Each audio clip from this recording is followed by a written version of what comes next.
Thank you for taking the time to listen and watch this presentation on the mini mail survey that is part of the new Rural Route Evaluated Compensation System. We hope this presentation will help you understand and be prepared for what's coming up in the mini mail survey.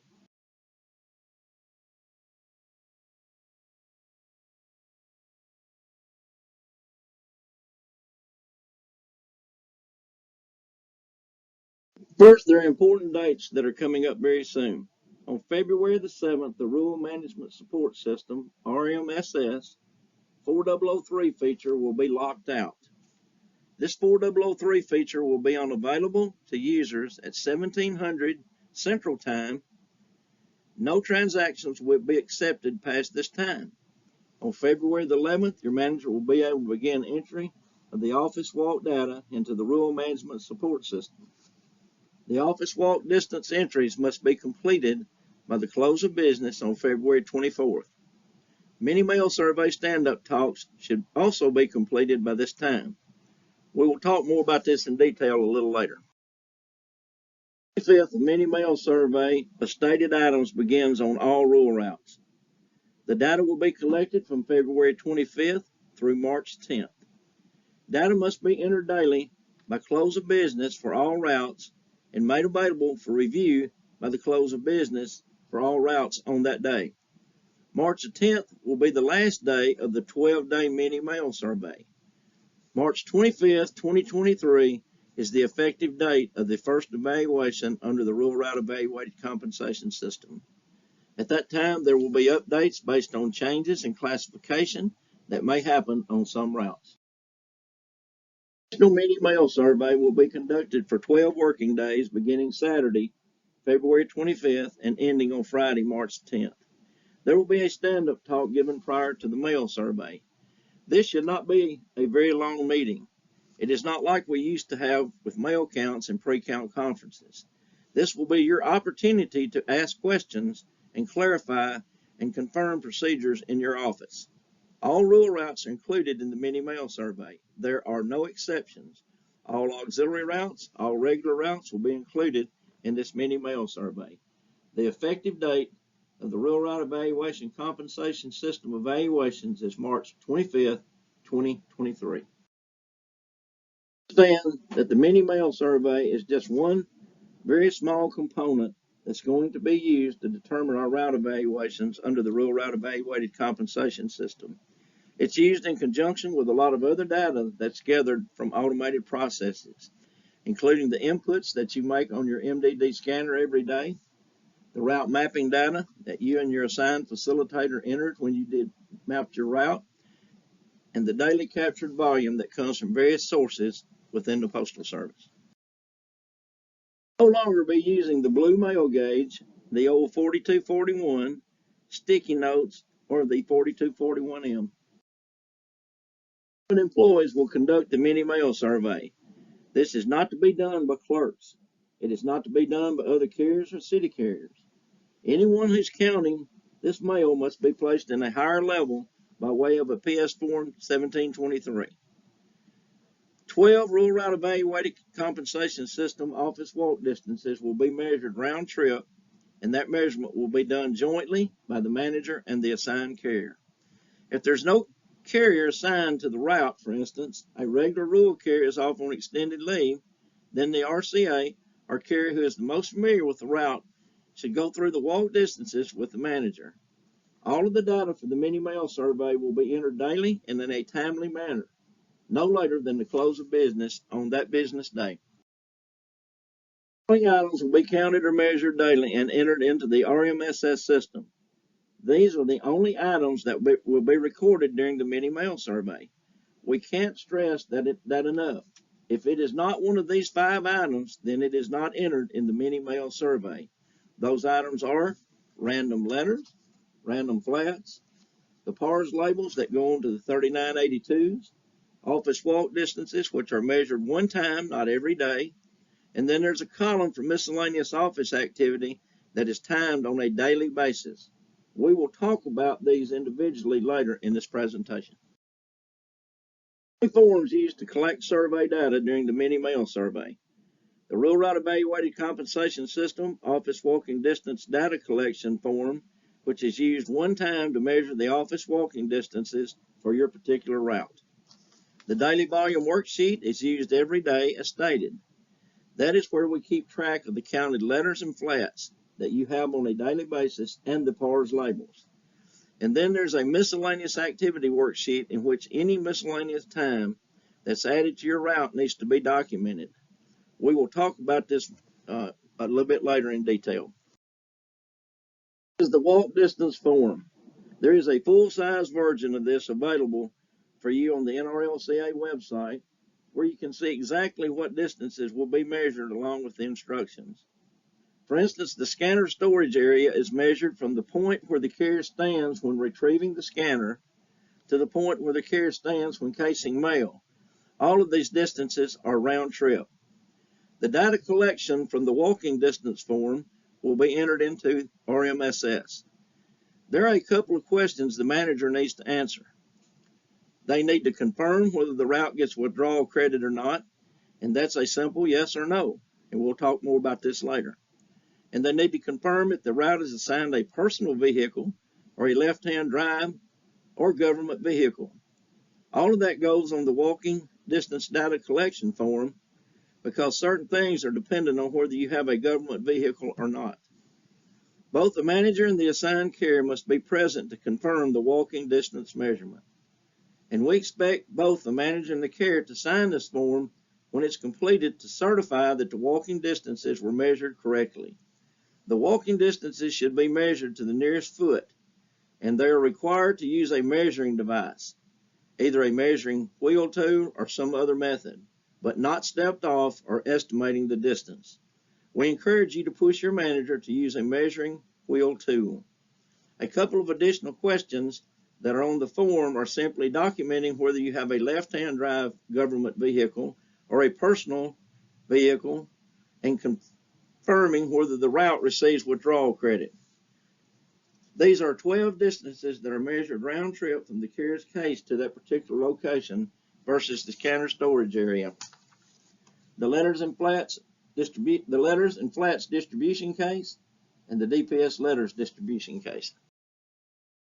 DPS and DPS flats distribution case, the parcel hamper, the location of your vehicle when you do your inspection in the morning for a government provided vehicle. This is not provided for personal vehicles. The CFS markup and centralized hold location where you drop off mail. Distribution point or the accountable cage. In some cases, if the accountables are brought to your case every morning, as happens in some offices, this distance might only be 1 foot, or it could be 5 or 10 feet, but not necessarily going to be a long distance based on the location of the distribution point.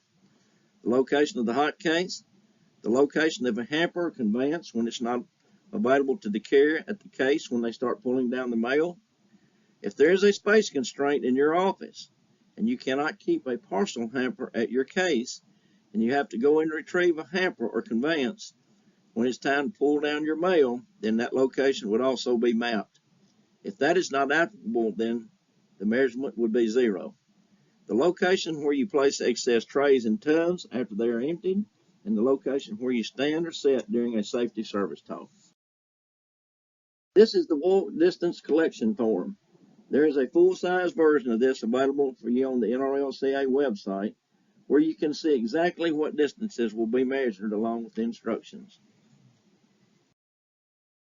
Additional questions that are on the form are simply documenting whether you have a left-hand drive government vehicle or a personal vehicle and confirming whether the route receives withdrawal credit. Recap of the office walk measurements.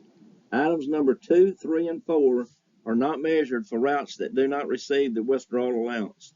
We'll explain the withdrawal allowance further in this presentation. Trip distances recorded on the office walking distance data collection form are entered into RMSS accordingly. If multiple trips are required daily, for instance, if you have to make 2 trips to retrieve letters or 2 trips to receive flats, and that is a regular thing on your route daily, then those distances should be multiplied. For instance, if the round trip to the letter distribution case where the clerks sort letters or where you're required to go get your letters is 50 feet, and you have to do that 2 times a day, then 100 feet should be entered in the walk distance data collection form. A copy of the completed form will be shared with the carrier, and it should be signed by both the carrier and the manager who completed the form.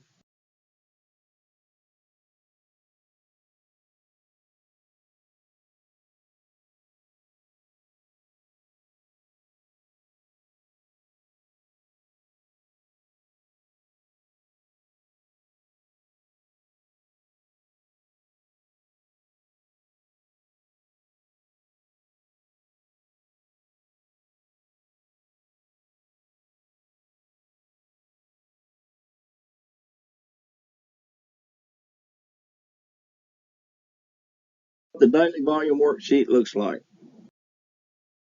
Daily volume worksheet management instruction. I just wanted you to see what the managers are being required to do. Column is the number of 3982 PARS labels that you receive on that day. Talk about random letters and flats and what will be counted and won't be counted. On random letters, we're going to include any letters that have not been run on any type of automation. So this would include mail that was sorted by the clerks in your office and DPS letter mail errors. The example that we like to use to explain this is when you're looking at your DPS letters. You should treat DPS letters as if you took the mail to the street.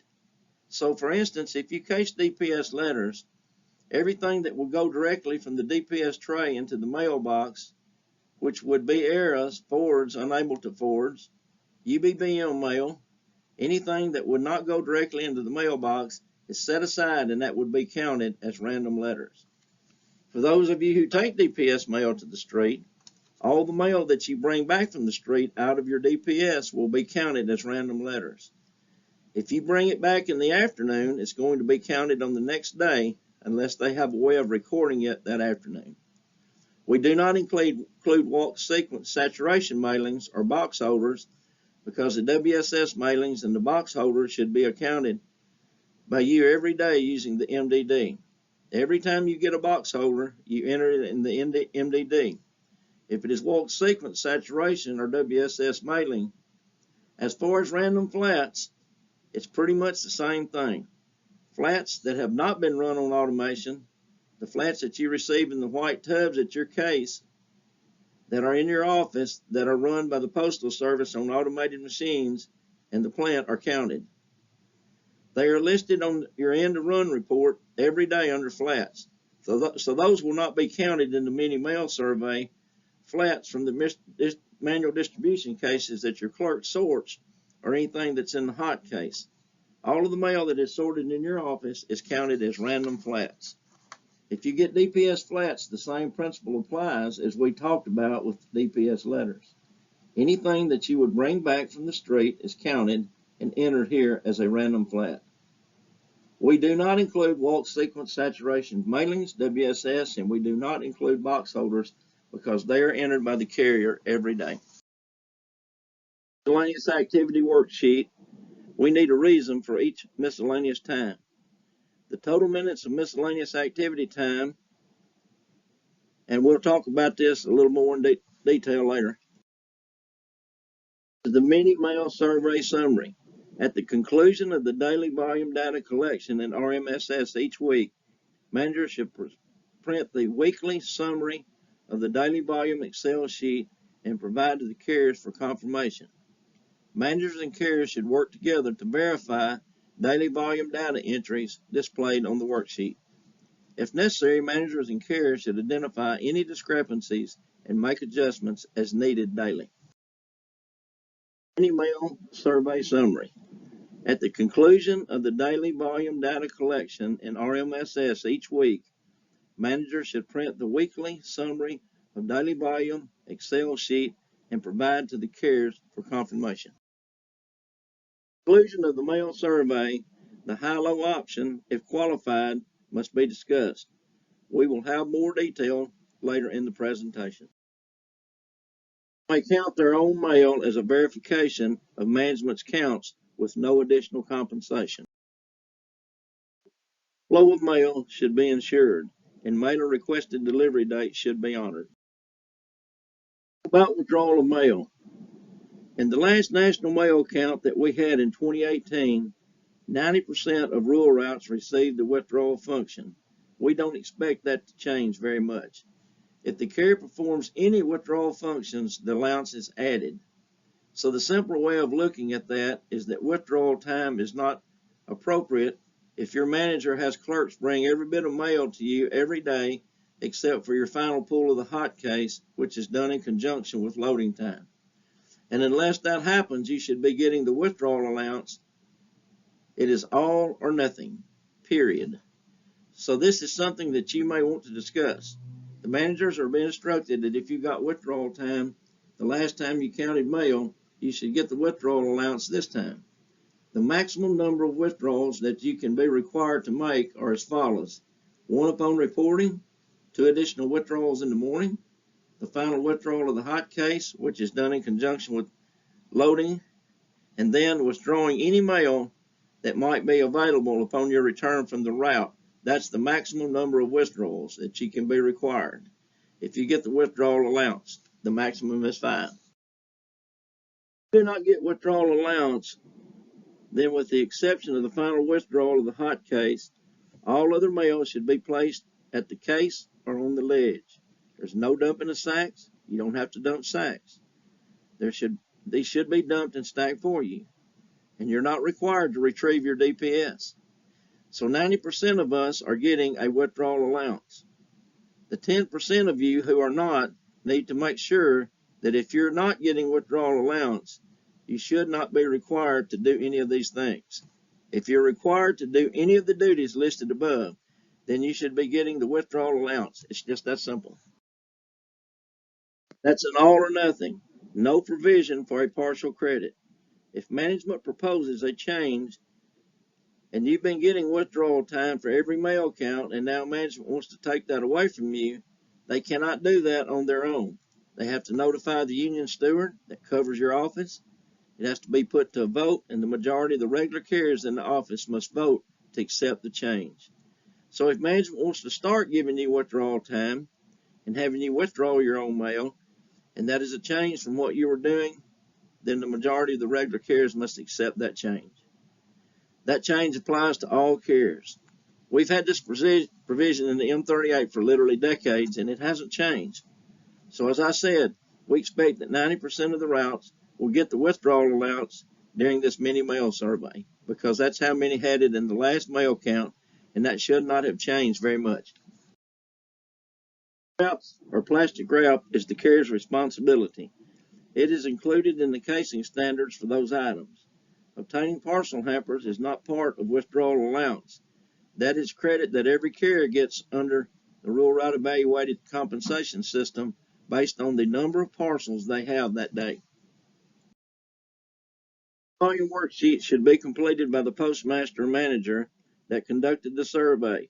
They should sign it every day, and the carrier should receive a copy every day. We would like the disagreements and disputes to be documented and dealt with as soon as possible. Don't be afraid to contact your steward or district representative. Miscellaneous time is a subject that has been discussed and debated much, as we know. So in my explanation of miscellaneous time, I am going to focus more on what's not included in miscellaneous time and why, rather than a few things that could be included in miscellaneous time. The miscellaneous activity worksheet has just a few things listed on it as a default required, such as a customer communication. If you're required by management to answer customer questions across the counter, over the phone, there's no dispute between the parties that this time needs to be recorded. At electronic parcel lockers, there's a specific recording of time that needs to be made. If you have electronic parcel lockers, this is not an Amazon parcel locker. Amazon parcel lockers are accounted for under the Rural Route Evaluated Compensation System standard for parcel lockers, but the electronic parcel lockers that are usually owned by apartment buildings or other neighborhoods is a specific timing, and the actual time begins once all the parcels are located at the electronic parcel locker and the carrier signs in on the keypad and continues until the carrier signs out on the keypad. If the carrier is required to wait to gain access to the keypad, because sometimes we have to wait for UPS delivery drivers, FedEx delivery drivers, or sometimes even the Amazon delivery driver, then the waiting time is also recorded as actual time. This should be timed. Either the manager can go out with you every day and time it, or the manager can allow you to time it yourself. This is a daily time. It is not to be averaged. It is not to be an agreed upon time. It's to be actual timed every day. For those of you who have electronic parcel lockers, reloading the satchel, if you're required to use a satchel, if you have multiple dismount deliveries and management requires you to use a satchel, you load that in the office one time. Any time that you spend reloading that satchel out on the street should be timed and entered in this column. For non-personnel units where you're required to spend 15 minutes daily, those credits should be entered here. We'll talk about other issues that may occur that you think should be a miscellaneous activities. You need to point it out to your manager and discuss it beforehand. The manager is going to have to get approval from the DSS in order to add miscellaneous activity. If you have any issues with this miscellaneous activity that the manager does not want to include, please contact your district representative and we'll try to work out any disputes before they turn into grievances. Reasonable time allowance for recurring duties is what we're talking about with the miscellaneous activity. They must be authorized or required by management. So this is not something that the carrier can choose to do for themselves for their own convenience. This must be reoccurring. They must happen on a daily or weekly basis. Such as the things we've already talked about: required customer communication, electronic parcel lockers, reloading the satchel, non-personnel units. All other activity must be approved by the DSS, which is the person in charge of this count at the district office. And it has to be something that's not covered in any other allowance. All of this actual time should be rounded to the nearest minute. Typical examples: placing central markup, computerized forwarding system, CMU, CFS mail in the designated location. Covered in the office walk distances. Mail should be sorted at case and carrier places in the proper slot. Where no office personnel are on duty when the carrier returns from serving the route on any day or days of the week. Covered in EOS duties daily. When these duties are completed the following day due to the lack of personnel in the office, miscellaneous time should be entered during mini mail survey. Carriers who serve a non-personnel rural unit. Boxes are included in mapping, and for rural route evaluated compensation purposes, 15-minute allowance should be entered in miscellaneous time. For those routes using USPS-owned or leased vehicles, EGAN ISC will automatically credit appropriate time allowances as indicated in the PO 603, Section 535.23. Time spent waiting for vehicle repair or tow while on the route is not a recurring function and is not credited on this worksheet. The carrier will accumulate overtime. Time to assess the quality of DPS mail if separator cards are not used. This is included at S008, located in excess DPS letter trays. Time for returning business reply mail to a designated location. It's included in the shift actual time. Time for changes to edit sheets or red books. It's included in the shift duties actual time. Scanner setup, return. No entries in mini mail count. Actual distance is included in office walk measurements. Time to obtain and return airlock keys if the carrier had no accountables. Every route is credited with a round trip to the accountable cage every day, regardless of whether or not they have accountable mail. No additional time for keys. Time, if required by management, to answer customer questions across the counter or over the phone if such duties occur daily or weekly. If applicable, enter in miscellaneous time during the mini mail survey. Scanner retrieval, included in office walk measurement. Weekly safety talks must be conducted. The actual time is recorded in RMSS throughout the entire 52-week period. Time for daily or weekly stand-up service talks in addition to safety talks, recorded in MSS also throughout the entire 52-week period. Take mail to vacation hold and return to the case if hold location is not at the carrier's case. No time will be recorded for the separating casing of individual mail pieces on or into the provided equipment at the designated location. This function should be performed at the carrier's case. It's applicable, enter in miscellaneous time during the mini mail survey. Time to travel to and from throwback case and deposit mail. It's included in office vault measurement. Enter multiple trips if they occur daily. Time to travel to and from the CFS CMU case and place the mail in its designated location. Included in office vault measurement. Enter multiple trips if they occur daily. If an additional trip is required to travel to and from a designated location and place or deposit 3M mail, it's included in office vault measurement, also included in end-of-shift activities actual times. Sweep, verify collection with magnet wand or scanner, close and lock blue collection boxes, including those located at village post offices, VPOs. Included in the standard for collection boxes S049. Time for accessing key, unlocking gate, locking gate, and returning key when entering gated communities. It's included in miscellaneous. Time during the mini mail survey. Time for reloading a satchel. If applicable, enter in miscellaneous time during the mini mail survey. When a carrier purchases stamp stock at an intermediate office, not applicable under RA Rural Route Evaluated Compensation System. Stamp sales are entered in the MDD and restocking is covered under the end-of-shift duties. Time to deposit, collect mail in more than 2 separations. It's included in the end-of-shift activities actual time. Separate parcels collected by zip code or as designated by management. That's included in the end-of-shift activities, it's actual time. Time to put notice left parcels on the proper shelf if required. That is included in the end-of-shift activities, it's actual time.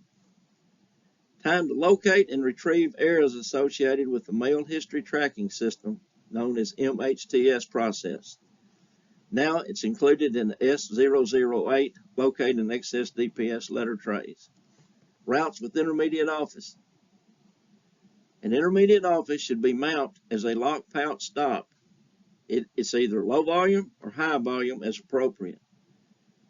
Credit for locks is included in S050 and S051 lock pouch stops. If DPS letter mail trays are received in a conveyance randomly mixed between routes, this is covered in 2 standards, S007, gather DPS letters, and S008, locate and access DPS letter trays. For non-withdrawal routes, DPS mail must be distributed to the carrier case. Intermediate offices. An intermediate office should be mapped as a lock pouch stop, either low volume or high volume as appropriate. Credit for locks is included in S050 and S051 lock pouch stops.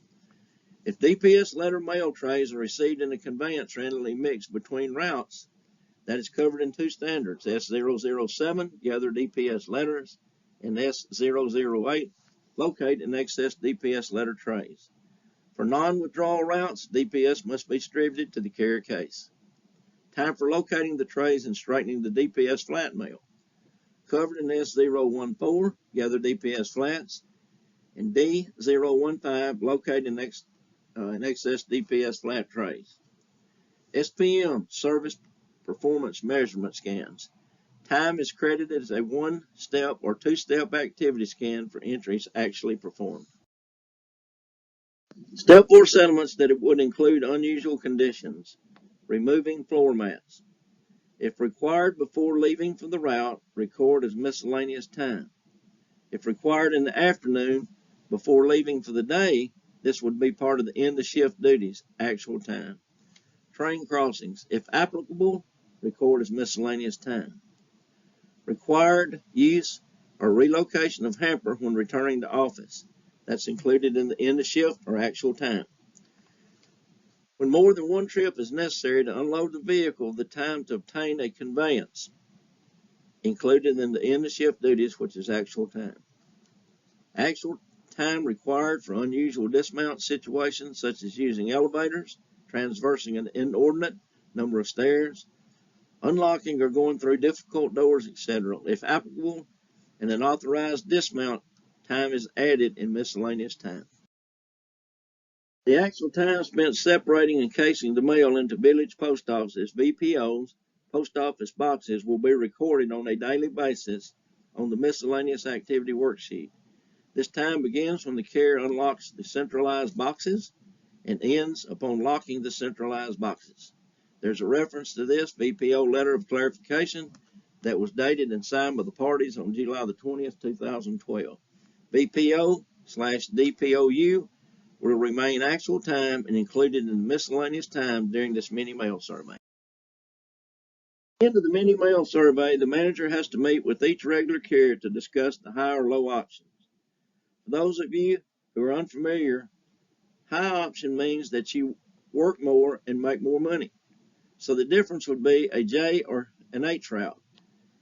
So if I could be a J or an H route and I chose the high option, that means I would be an H route. I would work 6 days a week.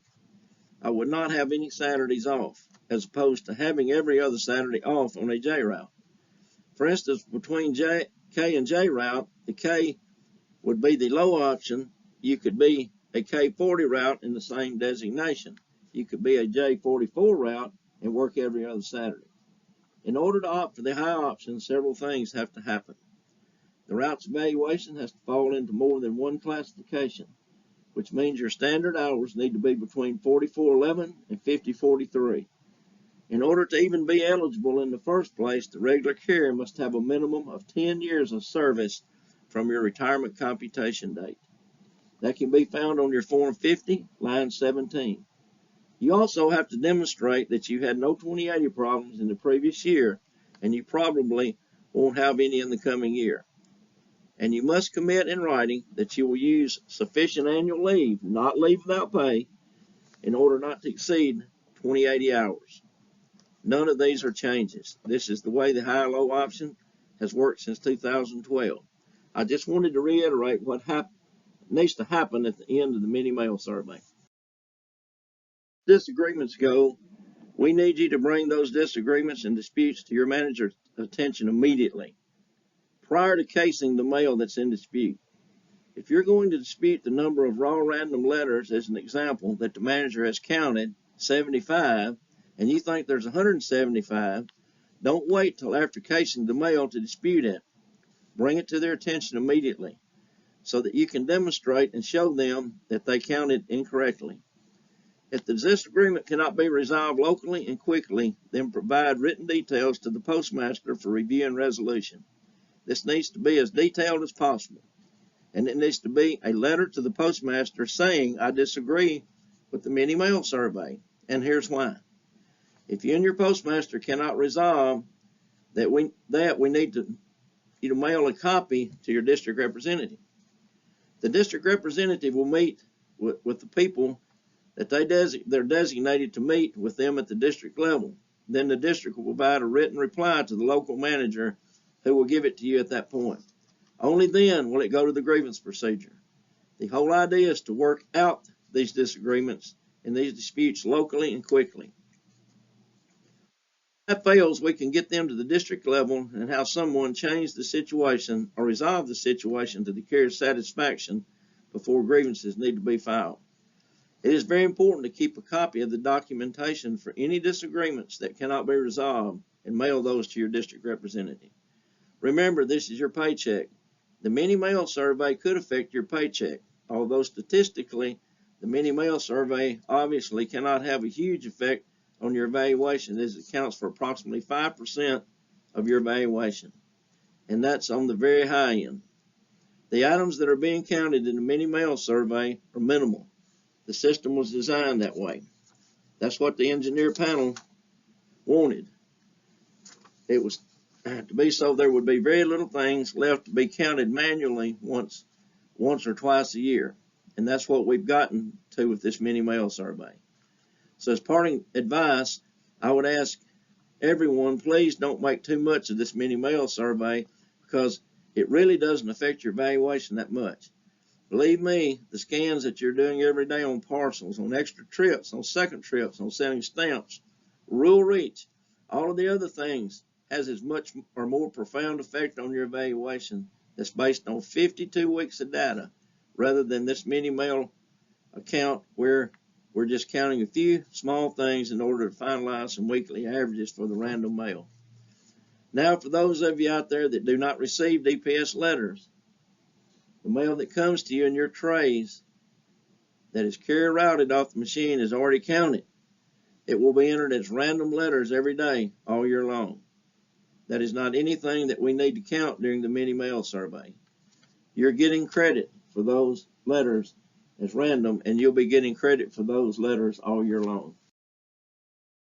A list of approximately 400 questions and answers on the NRLCA website. We have placed these questions by category to make it easier for you to find what you're looking for. Please search these questions before you call anyone. There is a good possibility that your question and answer is listed here. We also have a copy of the forms that will be used during the mini mail survey. I encourage you to print those off. The USPS has recently made available a report that comes from Radar, Retail and Delivery Applications and Reports. The Radar Rex Volume Consolidated Report provides the previous day's Rural Route Evaluated Compensation System automated volumes for DPS letters, NLM letters, FSS flats, SFM 100 flats, and carrier routed bundle flats. This report is now available, and your manager can pull this report from the USPS Blue page. Keep in mind that this report will be one day behind on volume reporting. The other report you may need is the activity scan report, which will be a separate report from the Radar report. Your manager can also pull this report daily from the Blue page. We cannot stress enough that this mini mail survey only accounts for about 5% of your evaluation. The majority of your evaluation comes from automated data, route mapping, and scanning data. As we have been telling everyone for quite some time now, it is crucial that the carrier makes all scans and scans packages at the delivery location. In closing, remember, this is not a typical mail count as we've had in years past. The mini mail survey only accounts for items not counted on the automated equipment or captured through mapping and scanning. Your evaluation is now based on a 52-week period and what you will do all year long.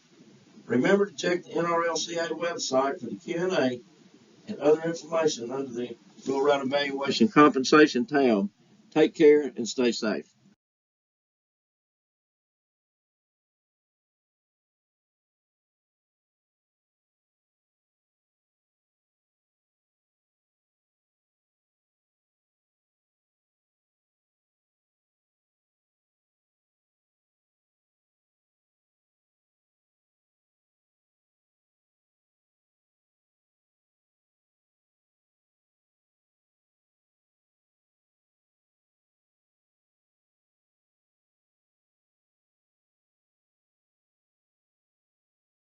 It's been helpful. If you have any questions, you're always feel free to call your steward or your district representative. And hopefully we can get all of those questions answered before we start this mini mail survey on February 25th. Please take care and be careful on the route. Thank you for attending.